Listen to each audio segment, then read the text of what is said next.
오늘 우리에게 주신 하나님의 말씀은 구약성경에 기록된 시편 14편입니다. 제가 가진 성경으로는 구약성경 810면에 기록되어 있습니다. 구약성경 810면에 기록된 시편 14편 1절에서 7절까지의 말씀이 되겠습니다. 이 기록된 계시의 말씀을 봉독하는 중에 살아계신 하나님의 음성을 다 함께 들으실 수 있기를 바랍니다. 하나님의 말씀입니다. 어리석은 자는 그 마음에 이르기를 하나님이 없다 하는도다. 그들은 부패하고 그 행실이 가증하니 선을 행하는 자가 없도다. 여호와께서 하늘에서 인생을 굽어 살피사 지각이 있어 하나님을 찾는 자가 있는가 보려 하신즉 다 치우쳐 함께 더러운 자가 되고 선을 행하는 자가 없으니 하나도 없도다. 죄악을 행하는 자는 다 무죄하냐? 그들이 떡 먹듯이 내 백성을 먹으면서 여호와를 부르지 아니하는도다. 그러나 거기서 그들은 두려워하고 두려워하였으니 하나님이 의인의 세대에 계시미로다. 너희가 가난한 자의 계획을 부끄럽게 하나 오직 여호와는 그의 피난처가 되시도다. 이스라엘의 구원이 시온에서 나오기를 원하노라. 여호와께서 그의 백성을 포로된 곳에서 돌이키실 때에 야곱이 즐거워하고 이스라엘이 기뻐하리로다. 아멘. 20세기를 대표하는 지성인으로 프랑스의 철학자인 장폴 사르트르, 이 사람을 기억하십니까? 그는 무신론자로 실존 철학의 거두였으며 그는 기독교에 대한 매우 비판적인 사람이었습니다. 인간은 종교적 가르침이 없어도 충분히 선할 수 있다, 그렇게 확신하며 천국과 지옥에 관한 기독교 교리를 강하게 비판한 무신론자입니다. 실제로 그의 주장에 이끌려 많은 청년들이, 지성인들이 교회를 떠났습니다. 그는 노년에 폐수종이라는 병에 걸렸습니다. 그래서 의사는 대철학자에게 당신의 생명이 얼마 남지 않았다고 알려주었습니다. 그러자 사르트르는 의사에게 욕설을 하며 물건을 집어던집니다. 이런 발악은 임종을 맞이할 때까지 계속되었다고 합니다. 보통 사람보다 더 크게 반항하며 행패를 부리자 그의 명성을 지키기 위해 면회를 제안했다고 합니다. 그는 결국 죽었고 죽음 앞에서 보인 그의 반응이 알려지자 사람들은 매우 실망했으며 의아해했습니다. 특히 그의 추종 세력들은 충격을 받았고 깊은 회의에 빠졌습니다. 인간의 선한 의지와 자긍심을 주장한 대철학자가 죽음 앞에서 그토록 두려워했기 때문입니다. 그가 세상을 떠난 뒤에 프랑스 신문들이 떠들기 시작했습니다. 사르트르가 왜 이렇게 처참하게 죽어갔는가? 죽음으로부터의 자유를 그렇게 외쳤던 그의 마지막은 왜 이토록 처참했는가? 그리고 그 결론을 이렇게 기록했습니다. 그의 말로가 이렇게 비참했던 이유는 사르트르에게는 돌아갈 고향이 없었기 때문이다. 심판의 하나님을 만날 사실이 사르트르를 공포로 몰아넣고 그로 죽음을 그토록 거부하게 했던 것이다. 깊이 생각해 보시기 바랍니다. 성도 여러분, 하나님과의 바른 관계를 맺는 것이 얼마나 중요한 사실임을 인식하며 오늘을 살아가십니까? 오직 거듭난 그리스도인만이 이 사실의 중요성을 알며 기뻐하며 증거하며 오늘을 살아갑니다. 세상에선 정의, 공의, 자유, 평화, 이걸 최고의 가치로 여기며 그것을 주장하지만 그것보다 더 중요한 것이 있습니다. 훨씬 더 중요한 것은 하나님과의 관계입니다. 이 세상엔 항상 전쟁과 폭력과 불의와 재난과 질병이 있습니다. 이 일을 두려워합니다. 그러나 이것보다 더 두려운 것이 있습니다. 하나님과의 잘못된 관계로 살아가는 인생입니다. 모든 인간은 나의 행복, 나의 생명을 가장 소중한 것으로 여기지만 그것보다 훨씬 더 소중한 것이 있습니다. 하나님과의 관계입니다. 이 사실을 알아야 합니다. 복음의 증인은 하나님과의 바른 관계로 살아가며 이 일을 증거하는 사람입니다.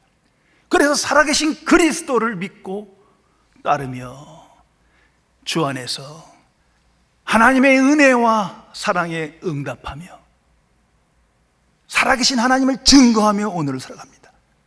성도 여러분, 기독교 역사 안에 순교자가 무엇을 증거하고 있습니까? 그 소중한 소유, 생명, 가족, 그보다 훨씬 더 중요한 그 무엇을 증거하는 겁니다. 살아계신 하나님을 증거하며 순교했다는 사실을 기억해야 할 것입니다. 그러나 온 세상에 무신론, 하나님은 없다 하는 사상과 지식이 널리 퍼져 있습니다. 세상 깊은 곳에 뿌리박고 있습니다. 이 무신론은 한마디로 어리석은 광기입니다. 이걸 분별해야 합니다. 한낱 피조물이 창조주는 없다, 이거보다도 어리석은 게 어디 있습니까? 이건 미친 짓이에요. 그러면 그 근거가 뭡니까? 근거 없어요. 그냥 없다고 믿는 거예요. 이런 세대에 우리는 살아가는 겁니다. 예수 믿기 전에 우리가 그런 모습이었다는 사실을 직시해야 합니다. 무신론은 하나님을 진노케 하는 죄악입니다. 하나님을 대적하는 행위라고 성경은 말합니다. 이것이 세상의 모습이요, 인류의 상태입니다. 이게 불신앙의 상태이기에 성경은 이 세상을 패역한 세대라고 합니다. 그 마음에 하나님이 없어요. 하나님을 경외하지 않아요. 하나님을 믿는다 하면서도 하나님께 불순종합니다. 이 무신론은 무서운 전염병입니다. 가정에서, 사회에서, 세상에서 무섭게 전염되며 많은 영향력을 끼칩니다. 근데 코로나 바이러스는 무서운 전염병이라고 생각하지만 이 무신론이 얼마나 무서운 질병인지를 인식하지 못한 상태예요. 그러면서 그 안에서 살아갑니다. 이것이 바로 영적 무지와 무감각입니다. 이러한 상태에 대해서, 이러한 세계에 대해서 하나님께서 이렇게 판단하십니다. 그것이 시편 14편입니다. 특별히 1절의 말씀에 기울을 기울이시기 바랍니다. 어리석은 자는 그 마음에 이르기를 하나님이 없다 하는도다. 그들은 부패하고 그 행실이 가증하니 선을 행하는 자가 없도다. 항상 묵상하며 내가 어떤 시대를 살아가는지를 알아야 합니다. 이 말씀의 명백한 주제는 이겁니다. 어리석은 자다. 하나님의 판단입니다. 하나님 보시기에 참으로 어리석은 자가 있다. 그가 누구냐? 하나님이 없다 하는 사람이다. 성도 여러분, 모든 불신자는 하나님 앞에 가장 어리석은 자입니다.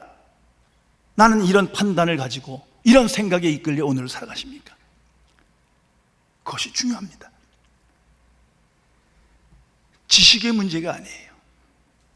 우리는 지식이 없으면 어리석다 하지만 그런 문제가, 학력의 문제가 아니에요. 불신앙의 문제라고 성경은 말합니다. 신분과 명예와 도덕성의 문제도 아니에요. 성공과 영향력의 문제도 아니에요. 그 마음에 하나님이 없다 하는 무신론은 어리석은 자의 징표입니다. 그런 거로 이 세상 가장 지혜롭다고 말하는 모든 종교 창시자들 어리석은 자예요. 이 세상의 철학자, 사상가들 그 마음에 하나님을 경외하지 않는다면 어리석은 자예요. 오늘 이 시대에 수많은 영웅들, 성공한 자들, 또는 내가 가장 존경하는 누구라도 불신앙의 사람이면 그는 어리석은 자예요. 그들에게서 배울 것이 없어요. 이걸 알아야 합니다. 그렇다면 무엇이 어리석고 왜 어리석다는 것입니까? 오늘 성경은 명백히 선언합니다. 그 마음에, 그의 마음에, 그 마음의 중심에 하나님이 없다 하는도다. 이것이 인간의 부패이며 타락입니다. 그래서 그 마음에 하나님보다 더 소중한 것들이 가득 차 있어. 그것이 어리석다는 거예요. 성도 여러분, 하나님께서 창조 때에 하나님의 형상을 따라 인간을 창조하셨다 기록하고 있습니다. 그 하나님의 형상을 따라 인간의 마음에 두 가지를 심어주셨습니다. 먼저는 하나님을 경외하는 마음이에요. 하나님의 존재와 성품과 역사를 갈망하는 마음을 주셨어요. 그런데 죄의 권세로 혼미해지고 타락해지며 하나님을 없다 하며 하나님을 대적하게 됩니다. 이것이 불신앙이에요. 그리고 하나님 대신 그 자리에 다른 것들로 가득 채워 있어요. 그 모든 것이 우상이에요. 하나님보다 더 소중히 여기는 그 어떤 것도 다 우상이 되고 맙니다. 성경은 그것을 기록합니다. 그리고 그 우상을 섬기는 거예요. 얼마나 어리석습니까? 인간의 마음에 종교, 물질과 세상, 그리고 나, 이걸 하나님을 대신하는 우상입니다. 성경은 이것을 곳곳에서 증거해주고 있습니다. 또 하나는 양심입니다. 하나님의 형상을 따라 양심, 밝은 이성의 소리를 듣게 하셨습니다. 선과 악, 옳고 그름을 분별하는 양심을 주셨어요. 그런데 타락하여 그 소리를 듣지 못합니다. 대신 양심의 자리에 자기 유익이 가득해 있어요. 그리고 정당화하고 합리화합니다. 그 결과 이기적인 탐식과 정욕에 이끌려가는 거예요. 이제는 양심의 소리가 없어 듣지를 못하는 상태가 됐어요. 이것이 오늘의 세대입니다. 그러면 이 불신앙의 마음에 가장 먼저 두드러진 왜 이런 마음의 상태로 되었는가? 그것은 바로 그 마음에 있는 생각과 판단입니다. 그렇지 않습니까? 생각과 판단, 이것이 잘못된 거예요. 하나님을 떠난 생각과 판단, 그것이 문제인 거예요. 그것을 성경은 죄라 합니다. 죄의 생각입니다. 불경건입니다. 성도 여러분, 내 안에 하나님의 뜻에 배치하는, 하나님을 떠난 생각들이 있습니까? 이것을 회개하고 제거해야 합니다. 성경은 그것을 육의 생각이라고 합니다. 그들을 육신에 속한 자라고 말합니다. 아주 명백하게 성경은 말해주고 있습니다. 바로 이것이 타락한 본성이에요. 그 생각, 판단에 하나님이 없어. 아주 교묘하게 가려져 있어요.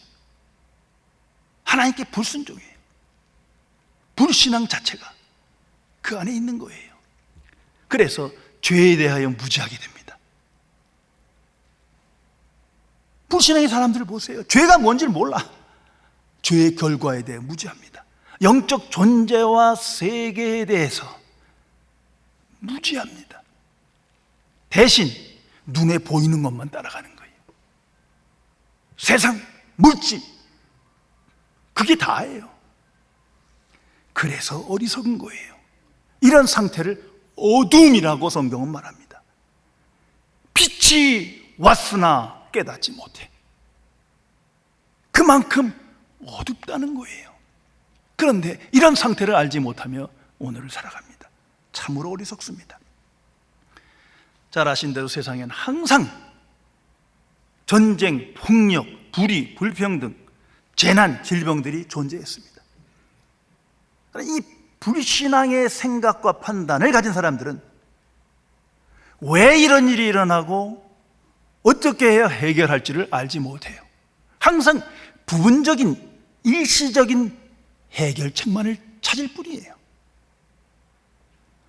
오늘도 코로나를 보면 이게 어디서 생긴 거냐? 중국이다, 아니다, 계속 뭔가를 대상을 찾는 거예요. 이 모든 것이 죄의 결과인지를 알지 못해요. 그래서 어리석은 겁니다. 그리고 결론을 맺습니다. 세상이 이 모양 이 꼴이므로 하나님은 없다. 생각해 보세요. 오늘 많은 지성인들이 그 말을 하는 거예요. 하나님이 살아계시면 이 세상을 이렇게 엉망진창으로 이런 가진 폭력과 불평등과 무서운 재난과 질병이 있는 이런 상태로 두실 리가 없잖아요. 더욱이 성경을 인용합니다. 사랑의 하나님이라며 어떻게 사랑의 하나님이 세상을 이 모양으로 두실 리가 있느냐? 그런 거로 하나님은 없다. 이렇게 결론 맺는 겁니다. 이것이 어리석다는 거예요. 그러나 하나님의 사람들은 이 많은 시련과 고통, 역경 속에서도 살아계신 하나님을 생각합니다. 그럼에도 불구하고 하나님은 살아계시다. 그리고 성경 말씀에 귀를 기울입니다. 그 안에서 이 모든 사건의 원인과 해결을 찾습니다. 죄의 문제예요. 죄의 해결책을 찾습니다. 그리고 살아계신 하나님, 그분의 뜻대로, 그분의 경륜 아래 지금 세상은 흘러가고 있는 거예요. 대표적으로 하나님의 사람 다윗은 고백합니다. 고난당한 것이 내게 유익이라. 이로 말미암아 내가 하나님의 율법을 배우게 되었나이다. 이 시련과 역경 속에 오히려 하나님의 말씀을 배웠다고, 하나님의 영광을 보았다고 증거하지 않습니까? 그리고 이 마음의 생각, 판단, 그게 어디로부터 나온 겁니까? 그 생각과 판단의 근거로부터 출발한 거예요. 뭔가 근거가 있었어요. 그 근거를 중심으로 인간은 생각하고 판단합니다. 그런데 그 근거가 없는 거예요. 근거가 왜곡됐어요. 그래서 성경은 말합니다. 어리석은 자, 이 불신앙의 사람들은 그 마음에 하나님이 없다. 하나님이 없다로부터 출발하는 거예요. 그게 어리석다는 거예요. 왜? 무엇을 근거로 하나님이 없는 거예요? 그런 것을 고민하고 연구하고 쫓아봤고 증거를 제시하는 게 아니에요. 그냥 근거 없어요. 하나님 없다. 얼마나 어리석습니까? 그것이 불신앙이요. 결국 하나님의 심판은 없다. 여기까지 이릅니다. 오늘날 현대 과학기술 지식의 근저를 이루는 것이 진화론입니다. 그래서 학교에서 가르칩니다. 그런데 이 진화론은 애초부터 가설을 세웠어요. 하나님은 없다. 그러니까 창조론을 부정하고 새로운 가설을 만들었어요. 그러면 진화될 수밖에 없는 거예요. 이런 가설에서 시작되는 거예요. 이것을 과학적이고 이성적 사고로 오늘날 가르치지만 참으로 비과학적이고 비이성적이에요. 근거가 없어요. 그 근거라는 게 찰스 다윈의 종의 기원이에요. 그거 식물인 콩을 연구한 결과예요. 조금 더 비교해보면 동물을 연구한 것도 아니고 인간을 연구한 것도 아니에요. 한낱 식물의 기원을 밝힌다고 하는 것을 거기서 추측하여 가설을 만들어 진화론. 이 얼마나 참 어처구니 없는 일입니까? 그런데 그것이 과학적이고 이성적이라고 끌려가는 거예요. 정작 다윈은 인간의 기원과 종말을 알지 못했어요. 그래서 그는 임종을 가까이에 자기가 한 일에 대해서 무섭게 뼈저리게 후회하며 아니다라고 말합니다. 나는 식물을 연구한 거다. 그리고 죽음 앞에 두려움과 공포 속에 죽어가요. 그런데도 이 팩트, 사실엔 관심 없어요. 그냥 진화론에 관심이 있어요. 이게 불신앙의 마음으로 끌려가는 거예요.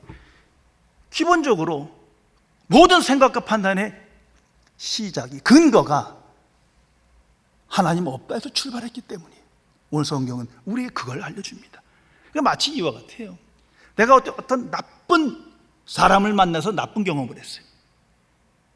그렇다고 모든 인간이 나쁘다, 그건 아니잖아요. 그렇다면 그 사람이 어리석은 사람이죠. 마치 이와 같아요. 애초에 근거가 없어. 근거가 잘못됐는데 하나님 없다 해서 출발합니다. 마치 도박하는 것 같아요. 근거 없어요. 그런데 한쪽에 다 올인해버려. 이처럼 어리석은 거예요. 그래서 성경은 말합니다. 어리석은 자요, 그 마음엔 하나님이 없다 하노라. 말씀대로입니다. 오늘 죄송합니다만 가짜 뉴스 얘기해 보세요. 그게 뭐예요? 근거가 없다는 거예요. 근거가 없는데 거기다가 왜곡된 정보를 넣어서 전파해요. 문제는 팩트예요. 그 생각을 만들어낸 그 근거, 그 팩트를 체크해야 합니다. 그 팩트를 분별하면 지혜를 얻을 수가 있어요. 그런데 이 불신앙은 하나님이 없다, 근거가 뭐요? 도무지 없어요. 그러기에 하나님을 경외하지 않는 모든 생각과 판단은 부분적으로는 맞을 수 있으나 전체적으로는 틀린 거예요. 진리가 아닌 것입니다. 성경을 비웃으며 하나님을 반대하는 무신론자가 있었답니다. 그래서 어느 날 주일날 어떤 소년이 성경책을 들고 교회에 갔다 오는 걸 보며 물었어요. 너 어디 갔다 오냐? 진짜 교회 갔다 오는데. 했더니, 야, 하나님이 어디 있냐? 이 어리석은 녀석아, 하나님이 있다고 증명해봐라. 그러면 내가 사과 하나 줄게. 그랬더니 이 소년이 빙그레 웃으면서 이렇게 말했대. 아저씨, 하나님 없는 것 좀 증명해 주세요. 그럼 내가 사과 2개 드릴게요. 오늘날 하나님이 없다, 도대체 그 근거가 뭐냐 이거예요. 도무지 없어요. 애초에 불신앙의 마음으로 출발한 거예요. 자기 책임입니다. 이런 어리석은 불신앙의 상태에 대해서 우리 몇 가지를 성경 안에서 살펴볼 수가 있습니다. 먼저는 항상 부분적인 지식에 이끌려가는 거예요. 근거 없는 지식이죠. 근거 없는 진리요. 부분적인 메시지에 만족하는 거예요. 전체를 보는 눈이 없어요. 전체를 갈망하지 않아요. 역사의 시작과 끝을 알지 못해요. 인생도 꼭 부분만, 그것만 보는 거예요. 성공한 사람 그것만 보는 거예요. 전체를 보는 눈이 없어요. 오직 현재뿐이요. 인생은 전체입니다. 하나님이 판단하신 인생은 전체를 보시는 거예요. 더욱이 과거에 매여 있어요. 미래에 대한 불확실해요. 어리석은 자죠. 또한 이런 불신앙의 사람은 눈에 보이는 것에 집착합니다. 보이지 않는 세계를 알지 못해요. 단지 보이는 것에 끌려가는 거예요. 내세를 알지 못해요. 그러니 현실에선 소유가 최고죠. 소유 중심에서 벗어나지 못합니다. 존재의 중심과 영적인 삶의 가치를 알지 못해요. 그래서 불쌍한 사람이에요. 더욱이 세상엔 사는 동안 죽음은 어느 누구도 피해갈 수 없습니다. 이 죽음이란 현실 앞에 공포와 두려움을 갖게 됩니다. 왜? 죽으면 모든 것이 끝이니까. 참으로 어리석은 사람이에요. 결국 죽음의 문제를 해결해보고자 종교를 쫓아갑니다. 잘못된 내사관을 갖습니다. 더욱더 어리석은 사람이에요. 그 모든 것이 우상인 거예요.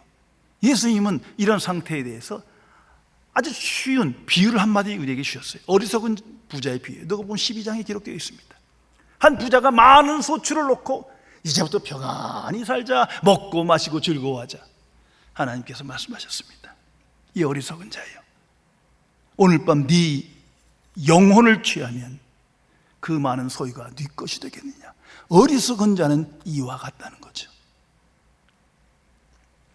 그리고 이 불신앙의 사람은 항상 불확실성에 살아갑니다. 참된 근거에서 생각하지 못했기 때문이에요. 그래서 그 속에 두려움이 있습니다. 그래서 오늘 5절 말씀에 이렇게 기록합니다. 그러나 거기서 그들은 두려워하고 두려워하였으니 하나님이 의인의 세대에 계시미로다.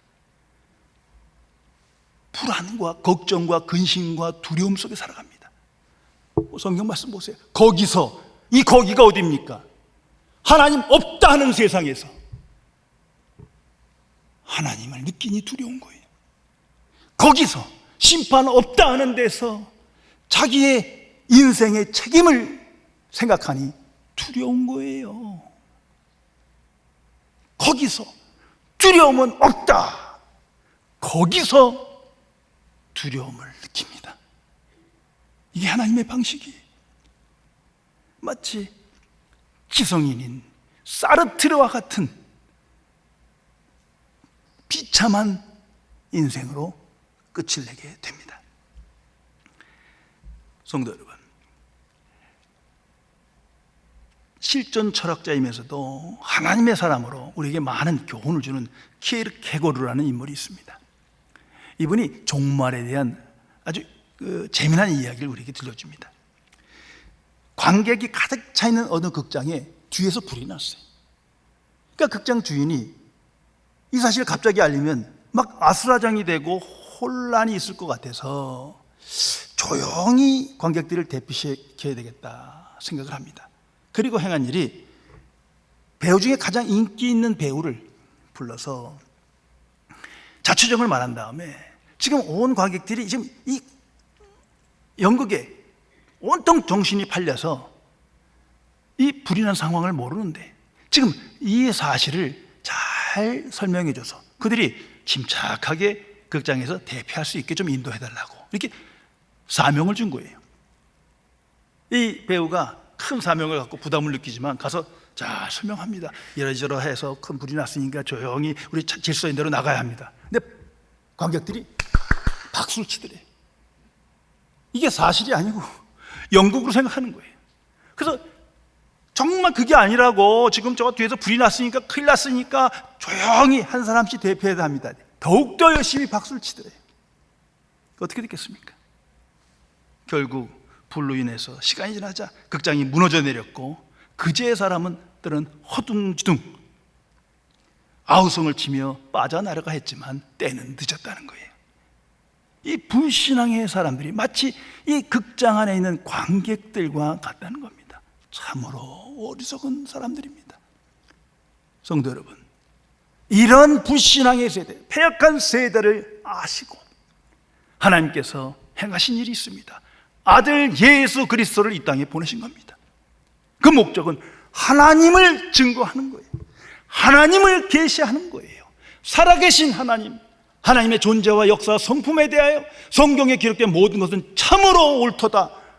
그 최종 계시, 최종 근거로 예수 그리스도가 이 땅에 오신 겁니다. 이걸 잊어서는 안 됩니다. 그분이 부활로 그 모든 것을 증명하신 거예요. 역사 안에 죽었다 3일 만에 살아난 자가 누굽니까? 모든 종교 창시자는 이런 걸 좀 행하고 싶어도 못하는 거예요. 왜? 불가능한 거니까. 신약 성경이 뭡니까? 이 부활의 증인들의 기록이에요. 그 증인들은 동시대에 살았어요. 목격자들입니다. 오늘날 이 모든 종교에 부활을 말하고 내세를 만드는 거 다 수백 년 후에 그들의 신념이 만들어낸 설화요 신화예요. 동시대에 어떻게 목격자가 있겠어요? 그러나 성경은 말합니다. 수많은 허다한 목격자가 있었고 그들이 살아계신 그리스도 십자가 부활을 증거한 겁니다. 그것이 신약 성경이에요. 그런 거로 하나님의 최종 근거이며 계시는 예수 그리스도입니다. 그래서 예수 그리스도 안에 뿌리를 박아야 되는 거예요. 모든 생각과 판단, 그 생각과 판단의 근거가 예수 그리스도 안에 있어야 합니다. 거듭난 그리스도인은 그 사실을 알았다는 것이죠. 그래서 예수 그리스도 안에 있을 때, 그 안에서 생각할 때 부분이 아닌 전체를 봅니다. 현재가 아닌 미래를 봅니다. 세상이 아닌 하나님 나라를 봅니다. 그리고 예수 그리스도 안에서 모든 지식을 다시 생각하며 재해석하며 오늘을 살아가게 됩니다. 이를 위하여 우리에게 주신 하나님의 선물이 있습니다. 그것이 영생인 겁니다. 새 생명, 하나님이 사시는 생명, 그 생명이 우리를 예수 그리스도와 연합하며 삼위일체 하나님의 뿌리를 받게 합니다. 역사의 주인이신 하나님, 삼위일체 하나님의 존재와 역사의 뿌리를 받고 그 안에서 생각하고 판단하며 결단하며 실행하게 우리를 인도합니다. 영생을 소유한 자는 항상 먼저 성령께 기도합니다. 성령이 아니고서는 하나님의 말씀을 깨달을 수도 없고 예수 그리스도를 아는 지식에 이를 수가 없어요. 그래서 성령께 삶을 위탁하고 성령께 순종하여 예수 그리스도와 연합하며 그리스도를 소망하며 그리스도를 따르는 인생을 살아갑니다. 그 예수 그리스도 안에서 비로소 살아계신 하나님을 참으로 느끼고 체험하는 거예요. 하나님의 은혜와 사랑에 대한 확신을 가지고 응답하며 오늘을 살게 됩니다. 그래서 성경은 말합니다. 깨어 기도하라. 성도 여러분, 이거 뭐 잠자다가 깨서 기도하라는 말이 아니잖아요. 육의 생각을 버리고 영의 생각으로 기도하는 것이 깨어 기도하는 거예요. 참으로 성경의 관점으로 판단하며 내가 누구인지를 알며 세상이 어떤 상태인지를 알며 그리스도를 아는 지식을 따라 생각하고 판단하며 영주도적인 기도 생활을 하는 것이 깨어 기도하는 겁니다. 영생을 가진 사람은 분명히 확신하고 압니다. 이 세상에 가장 중요한 것은 하나님과 바른 관계를 맺는 삶인 것입니다. 그 일의 증인이 나 자신인 거예요. 예수 믿기 전에는 옛사람의 본성에 이끌렸으나 이제는 새로운 삶이 시작되었어요. 영원한 세계를 바라보며 그리스도의 마음을 생각하며 그리스도란 지식을 갈망하며 하나님의 뜻을 분별하며 하나님께 순종하는 형통한 자의 인생을 살아가게 되는 것입니다. 기도하시겠습니다. 전지전능하신 은혜 하나님, 하나님 앞에 미천한 죄인이요 불신앙의 세대에 영적 무지와 무감각한 상태로 살아가는 어리석은 죄인을 오직 예수 그리스도를 나의 구주로 영접하고 주의 복음을 믿음으로 영적인 지각을 주시고 판단을 주시사 예수 그리스도 안에서 비로소 하나님과 함께하며 살아계신 하나님을 증거하는 승리의 삶을 살게 해주심을 진심으로 감사드립니다. 이 세상에 참으로 불신앙의 삶을 회개하지 아니하고 오히려 자랑하며 하나님 없다 하는 어리석은 자가 너무나 많습니다. 그들을 향한 긍휼의 마음을 갖게 하시사 왜 이런 일이 있고 무엇이 문제인지를 분별하며 말씀 주도적인 인생을 통하여 그들에게 주의 복음을 전하며 그들의 마음을 깨트리며 새롭게 소생하는 주의 역사에 책임 있는 증인으로 오늘을 살게 하여 주옵소서. 주가 부르시는 그날까지 주의 마음과 지식을 본받는 자로 오직 하나님을 경외하며 살아계신 하나님의 살아있는 증인으로 형통한 삶을 살게 하여 주옵소서. 주 예수 그리스도의 이름으로 간절히 기도드리옵나이다. 아멘.